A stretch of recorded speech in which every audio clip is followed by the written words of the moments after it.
hour together. We're having a live stream about what's going on in markets. You can ask me any question you want, and I'll do my best to answer. And of course, if you are one of our super chat people, if you're going to be super chatting a question, then we'll push you to the front of the queue. Also, if you're someone who is one of our supporters on YouTube, we'll push you to the front of the queue. Slight difference tonight. Normally it's Laura, my partner, business partner, who manages the comments. But tonight we've got Sam, who's our community manager in PensionCraft, who will be running the live stream. So thank you, Sam, first of all, for giving up your evening to do this. But she'll be running it, and Laura will be kind of waiting in the wings in case there's a problem. But that's the difference tonight. Normally you don't see what goes on behind the scenes, but they ensure that everything runs smoothly, and I know which questions to answer. So, but of course, the problem's always to do with me. It's not with them, usually. Anyway, let me begin with a quick rundown of what's happening in markets right now. And I think it's fair to say that we've been in a similar situation, except for a brief pause, since the beginning of the year, which is US equity markets on a tear, rallying strongly, valuations in the US looking extremely euphoric. And that's even taking into account earnings growth. You know, earnings growth is one thing, but if you look at the price to earnings multiples, forward price to earnings multiples, which do factor in growth, even there, a lot of these tech companies in the US look quite toppy. So that's the situation we're in. A lot of the conversations I'm having in one-to-ones, in coaching sessions with clients, have been around, I can see this rally is incredibly powerful. I'm getting nervous because I don't think it can continue. It's unsustainable. What would be the triggers in order for it to end? Should I de-risk now? And have I got too much risk in my portfolio? These are the kind of questions which I'm being bombarded with at the moment. And I can also tell that people are worried because more people have signed up for the coaching sessions. A lot of people, it's repeat clients, so I know them quite well. Or, you know, maybe we spoke a year ago, but it's nice that we get that kind of continuity, and things have gone well for them generally, which is also good to hear. But those are the concerns which I'm hearing right now. And I think that's true across the board. So I'm currently working on a video called, well, it'll probably be called something like Why Aren't Markets Freaking Out, where I'm going to be talking about that. Anyway, that's a video to come. And let me just quickly show you our podcast for this week, which we've just published. Michael wasn't in very good voice because he was at an Oasis concert. So he kind of sat back and asked me questions about these coaching sessions, which I just mentioned. Let me share. So this is the topic, what I've learned keeping your portfolio and yourself on track. So essentially, I'm just talking about over the many hours of coaching which I've done, you know, what have been the kind of messages and things which I've learned from just talking to people. And I've learned a lot, it's got to be said. But you can probably tell that this allows me to keep abreast of what's on people's minds in my audience. And if I had to characterize my audience, I'd say they're kind of more mature, generally higher net worth, and not beginners usually, although some of them are. But a fairly broad church, it has to be said. But that would be my typical client. And at the moment, yeah, pretty scared. But also I think it's useful to listen to that if you want to know what the coaching sessions are about, and also some of the tips which I've picked up over the years.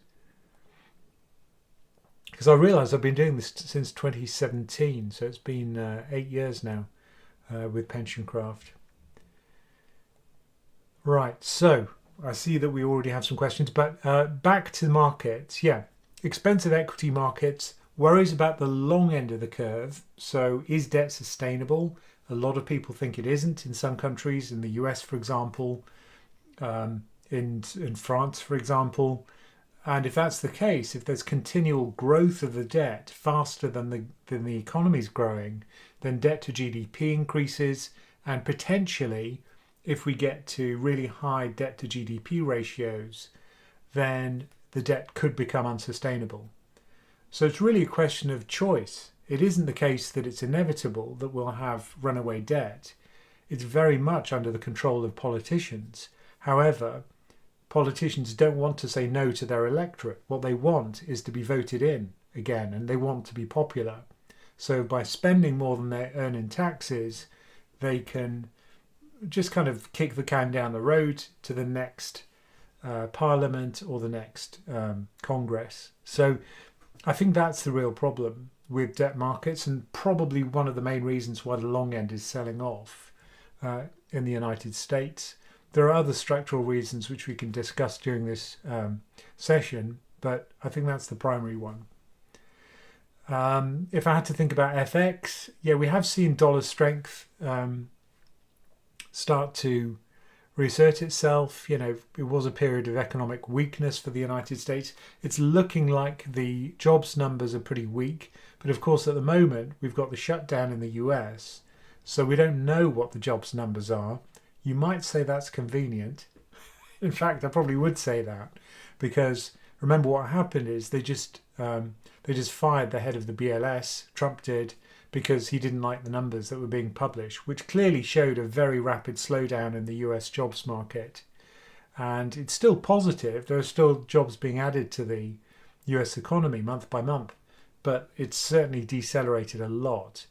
And during this furlough period, the BLS will not be able to collect job statistics. So we're reliant on private payrolls numbers, which I never liked as much. I don't think they're as thorough, but those are also showing a big slowdown.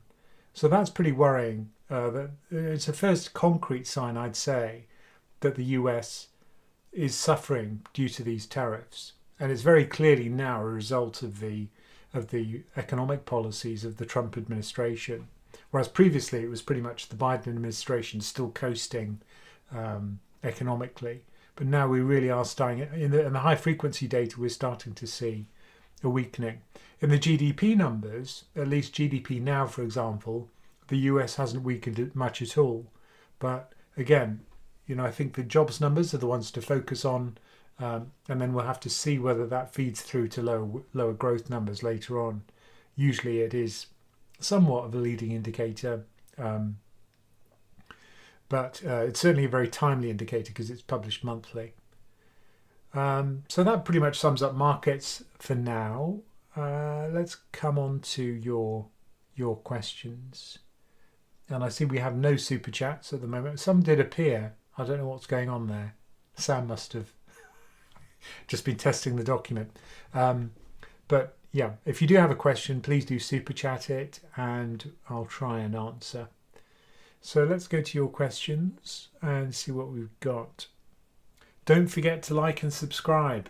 So that may be Sam that actually typed that, but I'm supposed to say it too. FTSE Japan or Nikkei 225 for part of a global ETF portfolio. Is that a question? Yes, it is. Oh, and we've got a super chat. So let's do that first. Come back to the other question. This is Mark Evans. Thank you for your super chat, Mark. He says, I wanted to transfer my pension from Vanguard to Invest Engine, but it appears they only accept full transfers now. Can you confirm? Yes, I can. That's exactly true. Now, when I did my transfer, I made a whole video about it. And the reason why I moved, incidentally, was because I could have owned exactly the same fund. Yeah, and it is just one fund on Invest Engine, the same Vanguard fund for much lower fees. How's that possible? Well, this is the holding fee for the fund itself. On Vanguard, just to have an account open, they charge you a capped amount of £375 a year. And below that, they charge you 0.15% of the invested amount. So that means that I think if you reach 250k, 0.15% of that is the 375. Let me just double check that. 0.0015 times 0.0015 times 250,000. Yeah. So if you go above 250k in assets in your general investment account, your ISA and your SIP on Vanguard, then you hit the cap and there are no more fees to pay beyond the 375 a year. But on Invest Engine, the fee is zero. So it wasn't a difficult decision for me, and that's why I transferred. Now, at the time, I could do a partial transfer. Why did I choose to do that? Well, that was because I wanted to keep my Vanguard account open because I couldn't make business SIP contributions on Invest Engine. You can't do that yet. We do have a business account on Invest Engine, but you can't transfer that money into your SIP.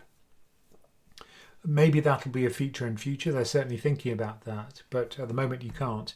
On Vanguard you can, and it's very tax efficient to do that as a business. Who knows what's going to happen after the budget in November?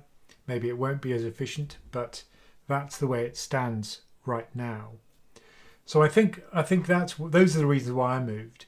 And I could leave £10,000 in my SIP and just do a partial transfer of money above 10,000 so I could keep my Vanguard SIP open. Now what's going to have to happen if I do this again, which I can transfer that remaining balance.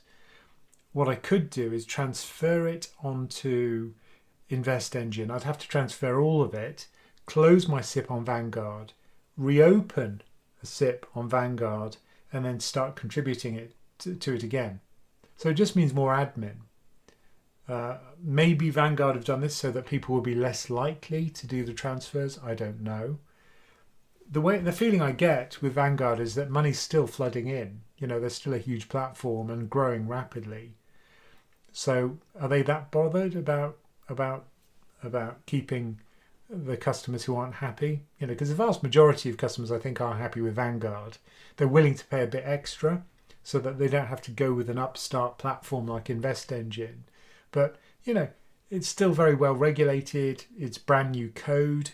It's been approved by the FCA more recently than Vanguard. So probably the criteria to be approved by the FCA, to be authorized, is probably higher than it was when Vanguard did it. So, I'm fairly comfortable with Invest Engine. But some people aren't. So, they're quite happy to pay them the extra money and stick with Vanguard. But anyway, to answer your question, Mark, yeah, you can't do partial transfers anymore. So you'd have to go through all of this malarkey of, transfer, close account, reopen account, and then start making business contributions again if that's what you're doing as well. But I think that's one of the big benefits of the Vanguard SIP. And some people like the simplicity. That's one of the reasons why it's popular.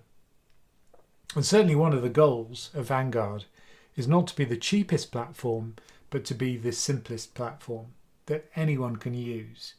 And it is simple. It's very simple. Maybe too simple for some investors, but, I'm quite happy with it. But not happy enough to stay, unfortunately. I think a lot of the new features on the new platforms like pies or on Invest Engine, they're just called portfolios, where you just rebalance with a click. You've got a very wide choice of ETFs to choose from. I think those are just great benefits of having that, greater choice, greater functionality, a newer platform, fractional shares, all of that.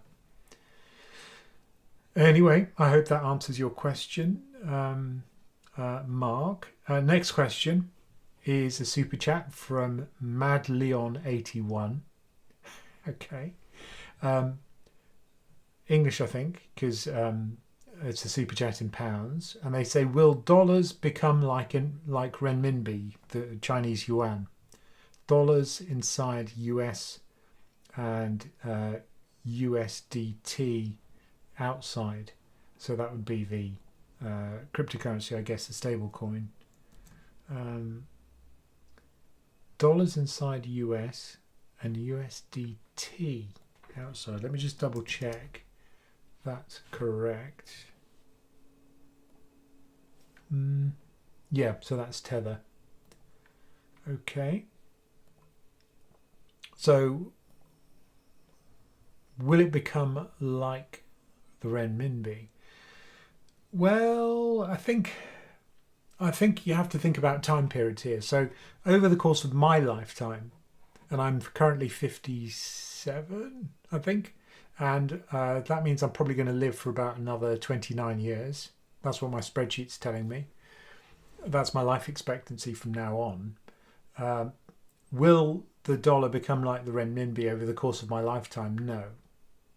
Uh, there are lots of big differences between the renminbi and the dollar. Let's start off with a big one, which is capital flow, right? So there's no constraints on money flowing into the United States or out of the United States at the moment. Who knows what this government is going to do? But certainly at the moment, the dollar's fully convertible. So if I want, if someone could afford it, they could convert billions into dollars, move it into the US, move it out of the US. You obviously have to satisfy certain money laundering criteria. You can't just do it without any kind of approvals or legal proof that you're not money laundering. But once you pass those legal hurdles, if you're a legit company, then yeah, it's fully convertible. The renminbi, on the other hand, still has constraints. And that's going to be a problem, right? Because it can't be a reserve currency really, unless it was fully convertible. So will the dollar become like the renminbi? I'm worried that it might. And the reason why I say that is, let's say that there is some kind of economic malaise in the United States and we start to get big outflows. So people selling US treasuries, maybe they'll default on their debt. That's looking scarily likely based on the events of this week. But when I say scarily likely, it doesn't mean it's probable.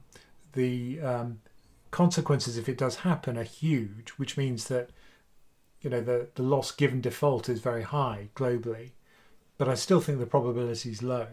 But it's more probable than it was, and it's more probable than I'd like it to be. But if the US did default on its debt, then we'd see presumably big outflows from the dollar. The dollar would very rapidly fall in value. And it may be at that point that the US government imposes capital controls.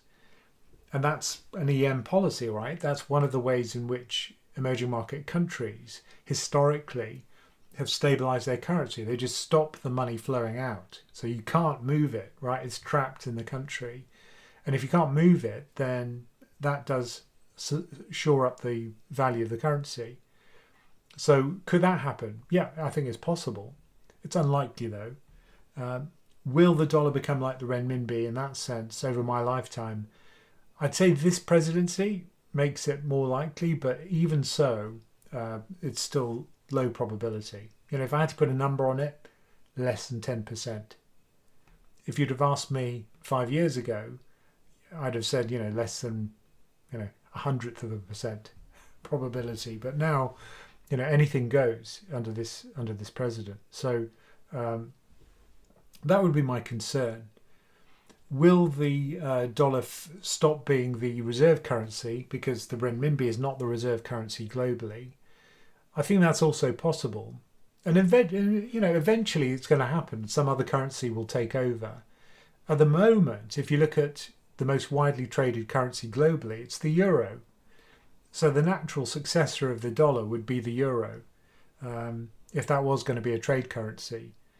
But would that be used as to price commodities, as the dollar is, the US dollar is? I don't think so. We're still a long way from that. But if we go beyond a kind of certain level of normality in terms of economic policy, trade policy, then that's just encouraging other countries to take up the mantle of the dollar, and that worries me.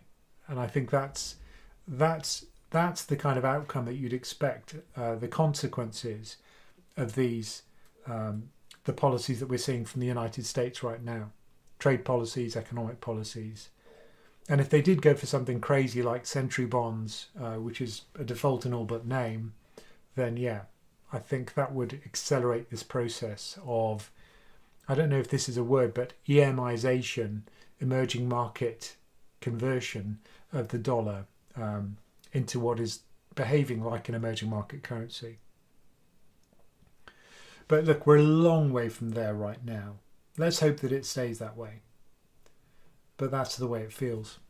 To me, certainly at the moment. Right. And, would Tether take over? Yeah, I mean, if you are worried about the stability of the dollar, the trouble is that the Tether would also be stabilized by buying the same assets as a US money market fund. So if the US short-term bill market for the US debt, if that was disrupted, then it could presumably affect the value of Tether as well, because Tether buys dollar-denominated US treasuries. So that could be a concern. But yeah, worrying things we're talking about. Next question, also, I think it's madly on as well. Let me just double check. Madly on. Yeah. It's madly on again. Thank you, madly on. They say, in case of a US dollar revaluation or fall, what would be the impact on sterling? Good question. And Brits holding US stocks in an ISA or pension. One would think that will bring GBP down too. Well, remember that with currencies, they're always relative, right? So you can't talk about a currency rallying, strengthening, unless you compare it with other currencies. So by definition, a devaluation of the dollar would mean, an increase in the value of the currencies of the countries it trades with, one of which is the UK. Now, the UK behaves pretty much as a risky currency, unfortunately. So you're right. I think if people were scared, sterling would probably not be seen as a safe haven. Currencies that would include things like the Swiss franc, the Japanese yen. Maybe sterling in a relative way would be seen as safer than the dollar, but that's the kind of behavior we've been seeing recently in the sell-offs, remember. Normally what happens when risky assets sell off, the value of the dollar falls, and that reduces the size of the sell-off in sterling terms. What we've seen recently with the April sell-off due to the Liberation Day tariffs, what we saw was that the dollar weakened at the same time, and that was versus sterling.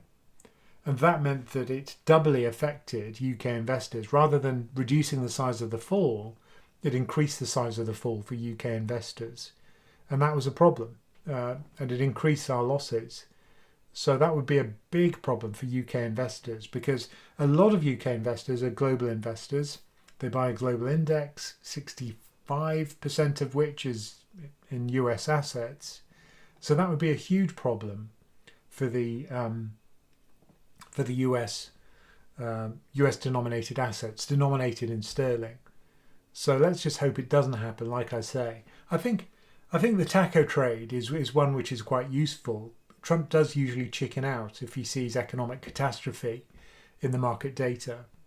When yields spiked in the treasury market as a result of the tariffs, he stepped back and kind of dialed down the announcements, and that was good to see. And if we see a similar thing for the US dollar, also, I think that could be a warning sign which would make the president step back from any crazy decisions, hopefully. But would it bring sterling down too? Maybe not. And I think the treasury market is the one that I'm worried about. If the treasury market was in trouble, the question is, would gilts be seen as a safe haven? And I think that they might. And the reason why I say that is because in the UK, we still control our own currency, unlike Eurozone countries.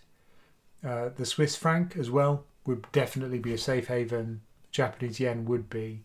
But I think the UK market might be. And it actually might make gilts look relatively attractive. So, that could make gilts rally, which would be exciting, right? For us to be the safe haven at last. Yes, it took 100 years, but we got back there, which would be great. Next question is a super chat from Amir Ketobchi. Nice to see you, Amir. He's a frequent flyer on these live streams. Thanks, Amir, for the super chat. Give us your top 3 predictions for the upcoming budget. Things that investors should know. As a taxpayer, I know we're going to get whacked. Okay. Thanks as ever. Well, I think one point, it's pretty clear that they've been messaging that they're going to do something with the big 3 taxes, right? So that would be income tax, capital gains tax probably, and VAT probably, were the 3 which are in the crosshairs. So let's see if there's anything about that in the headlines on the FT. It certainly has been recently. Yeah, here we go. Because the real problem in the UK at the moment is productivity, which has just been abysmal, the productivity growth. And that means that the tax take, the amount of money we make in taxes, is going to be lower. And that means we're going to have to increase the amount we earn through tax by increasing taxes, the percentages that we charge. Because the alternative would be to flood the market, the gilt market, with debt to plug the difference between our spending and our income. And of course, we'd have to cut spending. So there'd be a period of austerity combined with tax rises, which would be a dampener on growth, which is also not what we want. So what Rachel Reeves has done is made the OBR, the Office for Budget Responsibility, very powerful as an organisation. Their forecasts essentially determine fiscal policy. So you could say that they've outsourced, the government in the UK has outsourced monetary policy to the Bank of England, and they've outsourced fiscal policy to the OBR effectively. Because if they get the forecast wrong, and it's really difficult to forecast productivity, it's very noisy, and it's very difficult to measure it as well. You get a lot of revisions in the data, backward-looking revisions, because of its difficulty to measure it. But now, because the productivity forecast from the OBR looks pretty weak, it looks as if we're going to have a massive hole in the public finances when we get the announcement. So, which taxes are going to get included? Well, let's see what people have said. I think it's going to be the big 3. I think it's going to have to be, because in order to raise taxes from, so here are those productivity forecasts, and you can see that they were predicting that it would go back to the trend before 2007, but it didn't, and they finally resigned themselves to weaker growth.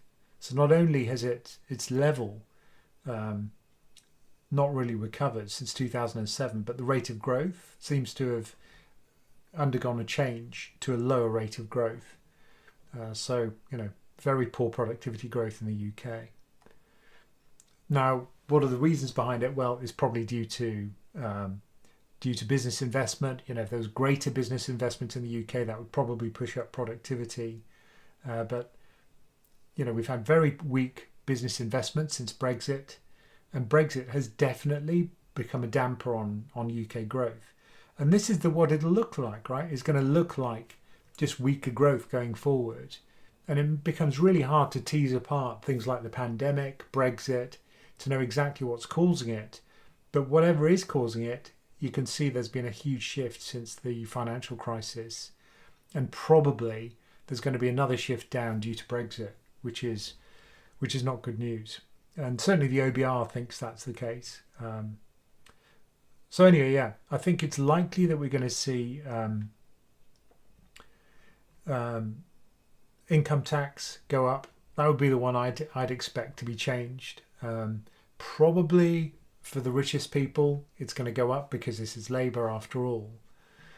So I think, for higher rate, additional rate taxpayers, I'm expecting that will go up. And then, maybe we'll have VAT increases. That wouldn't be a surprise. And gambling, I think that's one thing that probably should have higher taxes. I hate gambling, and I think that's one thing which gets off pretty lightly in the UK. and probably should have higher taxes and would probably raise quite a lot of money. 3 forecasts. Oh, I think something to do with pensions. Maybe it'll be the lump sum. Maybe that'll be reduced. The amount you can take on day one, the PCLS, the pension commencement lump sum. It currently is 25% of the entire amount, which you can take out on day one, tax-free. That may be dropped in order to encourage people to do phased UF+. And that way, it's more tax efficient for a lot of people. So maybe that's a good thing. That's certainly something which has been discussed. So those are my 3 forecasts, right? So 2 of the big taxes will be increased. Probably income tax is my guess. Maybe VAT as well. And then maybe, pension reform to reduce the lump sum. All of those would raise a fair old amount of money. But of course would be massively unpopular. But at this point, Labour's so unpopular anyway. I think their chances of winning the next election is pretty low.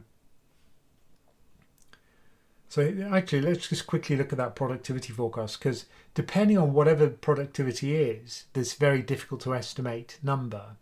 If you get low productivity, then this debt to GDP ratio just goes completely crazy if we carry on spending as we are.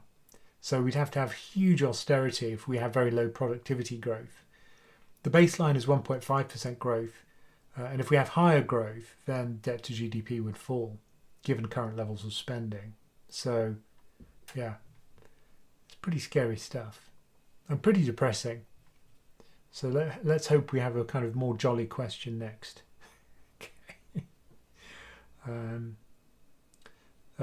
Amir says, I think you meant national insurance, not capital gains tax. Yes, I did. Sorry. I meant national insurance. But look, I think national insurance has already gone up, so maybe that's not going to be what they increase. I wouldn't be surprised if it was CGT, capital gains tax, because that would be kind of philosophically in line with Labour's beliefs. Hugely unpopular, of course, particularly with the PensionCraft community and the people listening to this podcast, to this live stream, I suspect. Next question is from Anton Vinichenko. Thank you, Anton. And he says, good evening. What's the probability of a Bank of England rate cut on 6th of November from your point of view and from market expectations? Now, in the UK, I don't know of an equivalent of the FOMC forecasting site. So let me show you what you can do with the FOMC, FedWatch. So what they do with the FOMC FedWatch, and this is from the Chicago Mercantile Exchange, the CME. What they do is they back out the probabilities of a rate move, the probabilities that you can see here. These are backed out of the Fed Funds futures market. Now, there is a futures market in the UK for short-term interest rates, not as liquid as the US, but you can also back out these probabilities for the UK. There used to be a Bank of England one, so there's a SOFA watch. There used to be a Bank of England bank rate watch, but now that doesn't exist anymore. I think they shut it down. So it makes it much more difficult to get publicly available information. I don't have Bloomberg anymore. If I did, I'd just type WIRP, World Interest Rate Probabilities, and I could work out what the probabilities were for the UK. But unfortunately, I can't. What's my expectation? I mean, just listening to what the Bank of England's saying and just looking at the economic data, it's pretty clear that the UK growth has stalled. There's been very little growth to speak of. At the same time, we've got wage growth, which is uncomfortably high in order to, if your goal as the Bank of England is to have inflation at 2%. If you've got wage growth at 5%, 5%, then, and remember that's how much pensioners had their increase by for this year, it's looking like, and that's because of the triple lock. And one element of the triple lock, the one which is highest at the moment, is those wages, average earnings. So I'd expect that the greater risk at the moment is for an upside to inflation, probably.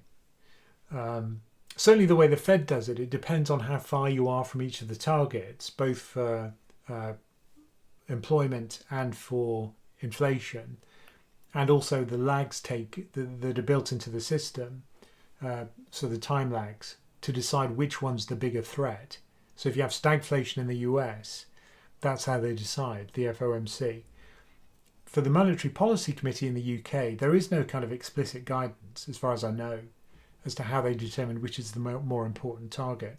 I mean, strictly speaking, the Bank of England's only target, their only mandate, is to have stable money, to have inflation at 2%. But growth, of course, feeds into inflation. But anyway, my expectation is that they probably will keep rates where they are. Market expectations I'm not sure about. Maybe I could look that up while you talk amongst yourselves,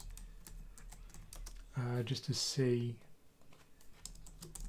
what is the expected policy rate change from the MPC at the next meeting. Let's see what ChatGPT says about this. I've been using ChatGPT so much recently, and it's interesting, if you use it day in, day out, it's not such a marvel. It gets a lot of stuff wrong. Code stuff as well, it gets wrong. And then you kind of point out the error and it says, oh yeah, you're right. Like making up series on Fred. I was really shocked.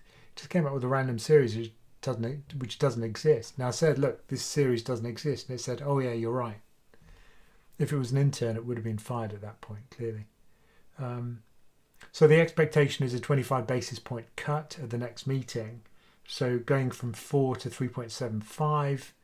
But that's assuming that inflation moderates and growth remains weak. See, I think that inflation probably won't moderate as quickly as the Bank of England expects because of the wage growth issue. But, who knows? But if I was right and inflation turns out to be stickier than expected, then I think they might hold fire on the rate cut. Yes, please. It's saying, do you want me to look at the inflation? Do you want me to look at the swap curves? So the short-term SONIA swap curves, I guess, is what they'd use in the UK to see what the market's discounting. So it's looking at the OIS curve, the overnight index swap curve. That implies 2 25 basis point cuts later in the year, by the end of this year, rather than an imminent aggressive cut. Yeah. There you go. The market's pricing a modest probability of a 25 basis point cut in the next meeting, with more confidence in cuts later in 2025 rather than an aggressive move immediately. And that's because of this trade-off. The stagflation situation which we've got in the UK is a very difficult one for any central bank, where you've got weak growth and you've got sticky high inflation. It's a really toxic combination because it pulls the policy in opposite directions. Inflation makes you want to raise interest rates as a central bank, and poor growth and low, weakening labour market makes you want to cut rates. So you've got two things pulling in opposite directions, which is very difficult. It's a bit like HAL 9000, maybe, open the pod bay doors, HAL. Malfunctioning AE35 unit, if I remember correctly. Next super chat, thank you. They're coming thick and fast tonight. What are the tax advantages for a SIP? Wow. Okay, so they're considerable actually. Now, as a business, if you own your own business and you're a director of the business, what you can do, and this is a benefit if you are a business owner, and the reason why I kept my Vanguard SIP, by paying money directly into your SIP from the company's accounts, you reduce your taxable profit so you pay less corporation tax for your company. At the same time, your the payment goes into your SIP without paying national insurance contributions. So instead of a salary where you do pay national insurance contributions, you don't do that on the SIP contributions. So it's quite tax efficient to pay yourself that way. I mean, is it payment? Probably. I mean, it's ultimately to your benefit to put money into the SIP. Now, that's if you're a director of a company. Maybe that's a small group of people, but it just happens to be one that Laura and I, it applies to us. And actually, several of the PensionCraft community have their own businesses, so that applies to them as well. Maybe lots of people on the call tonight. Can we do polls on this? That would be quite cool if you could say, could ask a question of the people listening. Do you own your own business? Do you own your business? That might be an interesting poll to do at some point. Anyway, I'll leave Sam to worry about that. Sorry, Sam. What are the tax advantages for a SIP? So if you pay into your pension, while the money in the pension is growing over time, while you're in the accumulation phase, any growth is not taxed at all, just like an ISA. However, there are constraints on the SIP as to when you can take the money out. You have to be of the pension age, which is currently 55. It's increasing to 57 in April. In 2027, it's increasing, I think. Not sure about that. But anyway, it is increasing to 57. But then when you reach 57, you'll be able to start withdrawing money. Now, the only tax benefit for income tax, for example, is that when you take money out of a pension, when you go into drawdown, it's called, you have to pay tax on the money that's withdrawn. Now, when it went in, you didn't pay tax. When it comes out, you do pay tax. That means that the only tax benefit in terms of income is if your tax rate in retirement is lower than your tax rate when you were employed, when the money was going in. Now, that's usually the case because when we have, when we're at the peak of our earning power, in our 40s and 50s, presumably you pay a high rate of tax. When you're a pensioner, if you have a smaller income than you did while you were working, which is true for many people, then that is a tax benefit because it means you'll pay less tax on the money that you earned earlier in your lifetime. So that's the only benefit in terms of income. In terms of compounding, there are massive benefits to a SIP because firstly, the amount you can put into it is the smaller of your income. So how much money you made in a given year, or 60,000, so you can't put in more than 60,000 a year, but that's a lot larger than the 20,000 you can put into your ISA. So firstly, the annual limits of the contributions are higher, which is useful. So a lot of people, if they can afford it, they put money into both. With the ISA, you've got the flexibility. You never pay tax on the withdrawals ever again. With a SIP, you do pay income tax on the withdrawals, but while it's compounding, you don't pay capital gains or income tax. So that can be a massive benefit if you consider the compounding.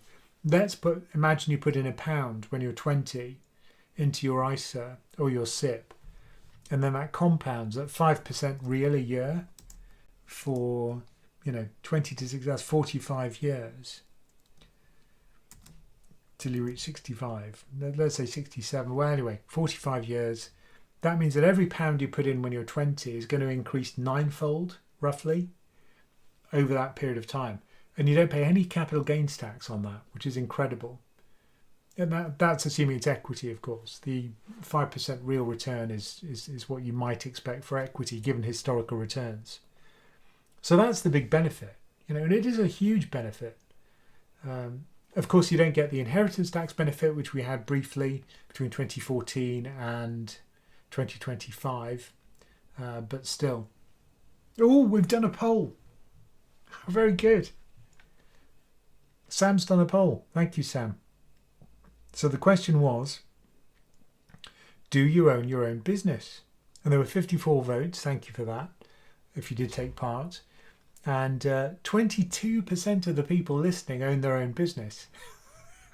Wow, that's incredible. That is astonishing. That's much higher than I'd have expected. But look, I guess it's a self-selecting group, the people who are fairly wealthy and clued up about investing. So, maybe we might expect that.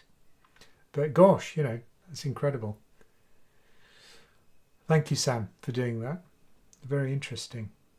How are we doing for time? 46. So let me just summon the dog while I discuss the AE35 unit. I'll get his burger ready. Now, usually I do it much earlier, so we've left it a bit late. I did hear a scratch on the door, so I think he did come up earlier. But the AE35 unit, if you've ever seen, if you've ever read Arthur C. Clarke, 2001, HAL 9000, who's the kind of sentient computer, the AI, which is what HAL is, he goes into a permanent loop, an infinite loop, because he actually ends up killing all of the people on board the spaceship, except for one member of the crew, who's called Bowman. And the way he does it, the first sign that he's going slightly bonkers, the AI, HAL 9000, is that the AE35 unit starts to go faulty. At least that's what he says. And then somebody has to do an EVA to fix it, and he snips their airline, and they kind of whiz off into space. Terrifying stuff. Brilliant stuff by Arthur C. Clarke. Anyway, it's the AE35 unit, which is part of the antenna which speaks back to Earth, which supposedly goes wrong. It's the first sign that HAL's malfunctioning.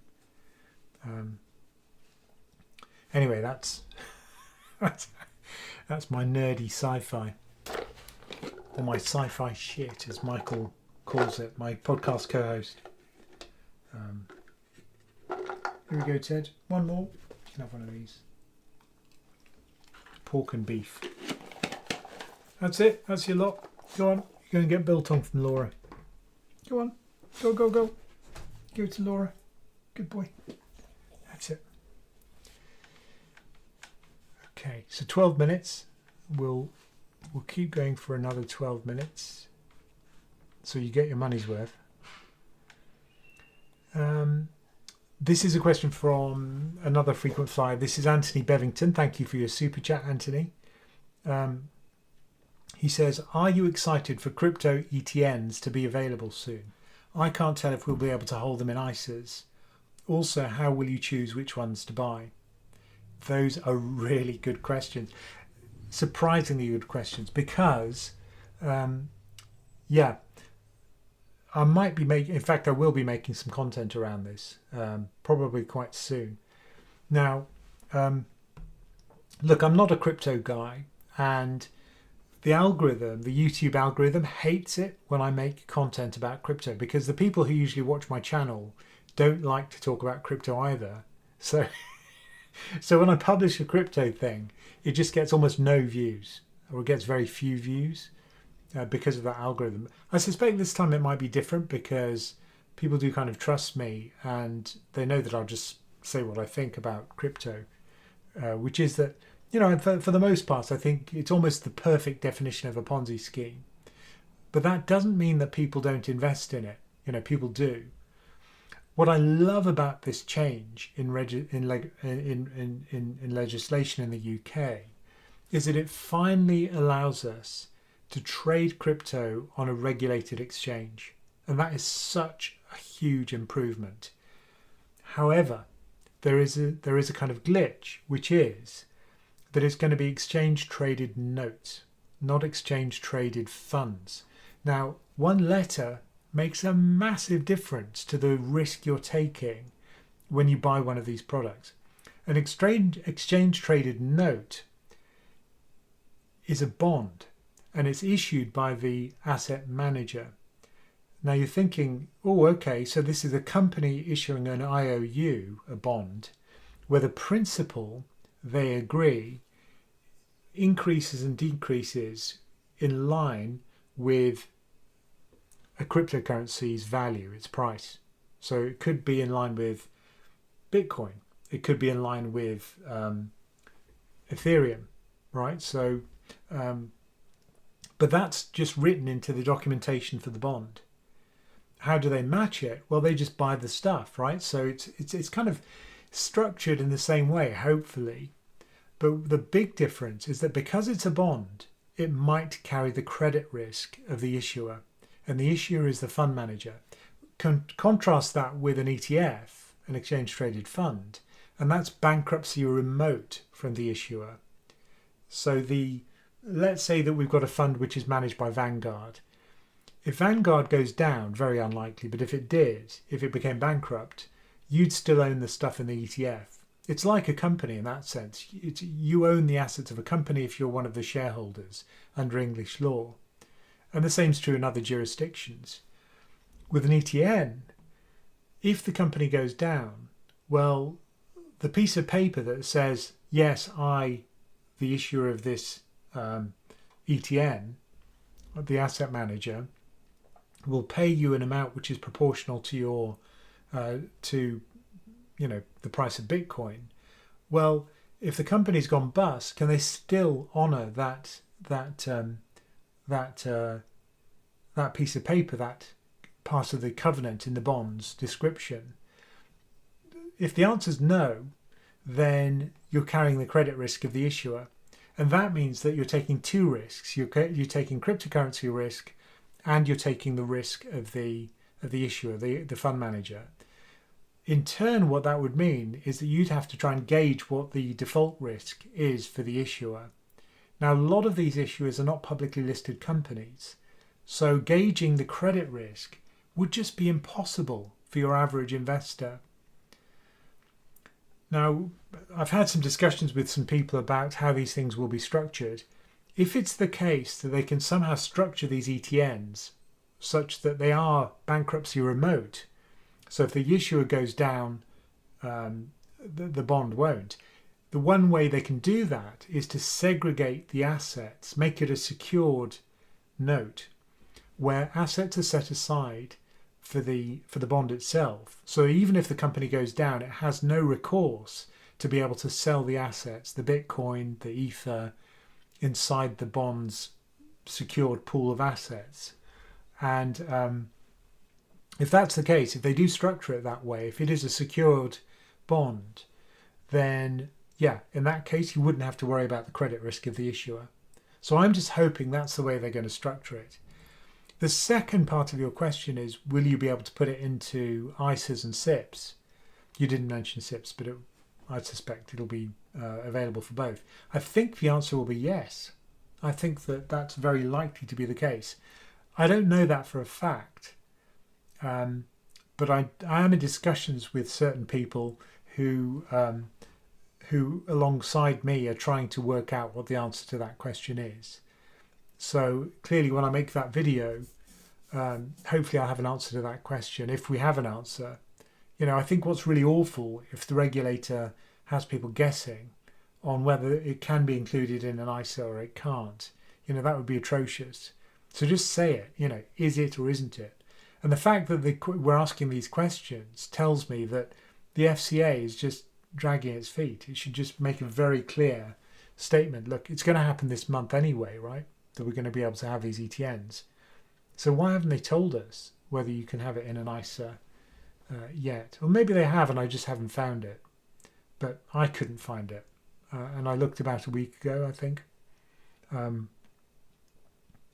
But I think, that's what would make me choose one or another. So, if it gives you exposure to Bitcoin and credit risk isn't an issue, then the only thing that would discriminate between different funds would be the fee. So I'd simply choose the lowest fee Bitcoin ETN, which is out there. And I'd make doubly sure that it was bankruptcy remote from the issuer, from the issuing fund manager. That's what I do.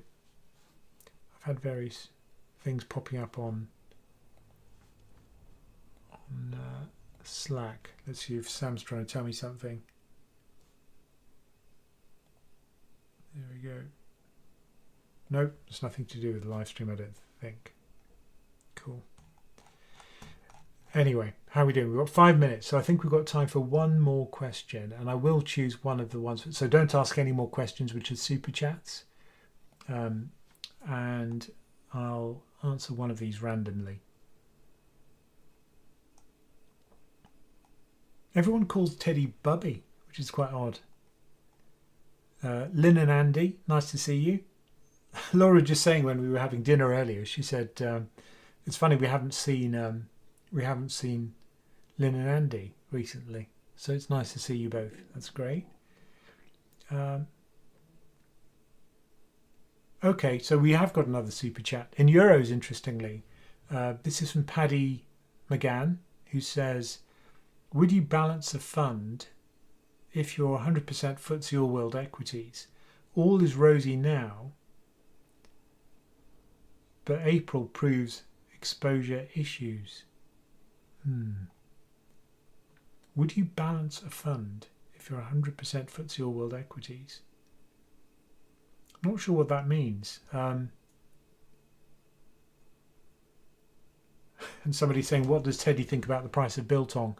It's robbery. I'm sure that's what he thinks. But Paddy, your question, could you just elaborate what you mean by that, the balance of a fund? Do you mean rebalance? Or would you is what you're saying, would you de-risk right now, given the huge market valuations? Would you move away from 100% equity? I think that's what you mean. If that is what you mean, then yeah, I think at the moment, if you're not comfortable with a 40% fall in equity markets, you shouldn't have had 100% equity allocation in the first place. So that's the way to think of it. Think about what equity bond split you're willing to hold forever, or at least until you retire, or for several years. Don't try and dynamically change the equity allocation based on valuation, because that just doesn't work.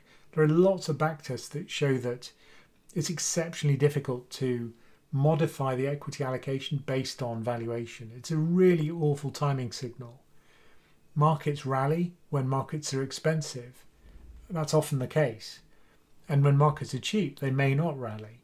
So longer term, yeah, if equity markets are extremely low PE at extremely low PE multiples, usually that means higher returns in future. And conversely, if multiples are very high, usually that means lower returns in the future over a multiple year period. But it doesn't tell you what to do today. So all I'd say is, if you discover that you'd be uncomfortable losing 40% in the equity market due to an equity market fall, now is a good time to reassess your equity bond split, but one that you'll stick with. It's not just a matter of selling the equity when it's expensive. When it's cheap, you should have roughly the same equity bond split. That should be the one that you stick with. It's not a matter of dynamically allocating. It's a matter of choosing what your risk appetite truly is. And of course, after a period of huge market rallies, everybody wants to have more equity in their portfolio. But that's precisely the time when you don't want to get carried away with risk. And you should reassess whether you should have a lower equity allocation.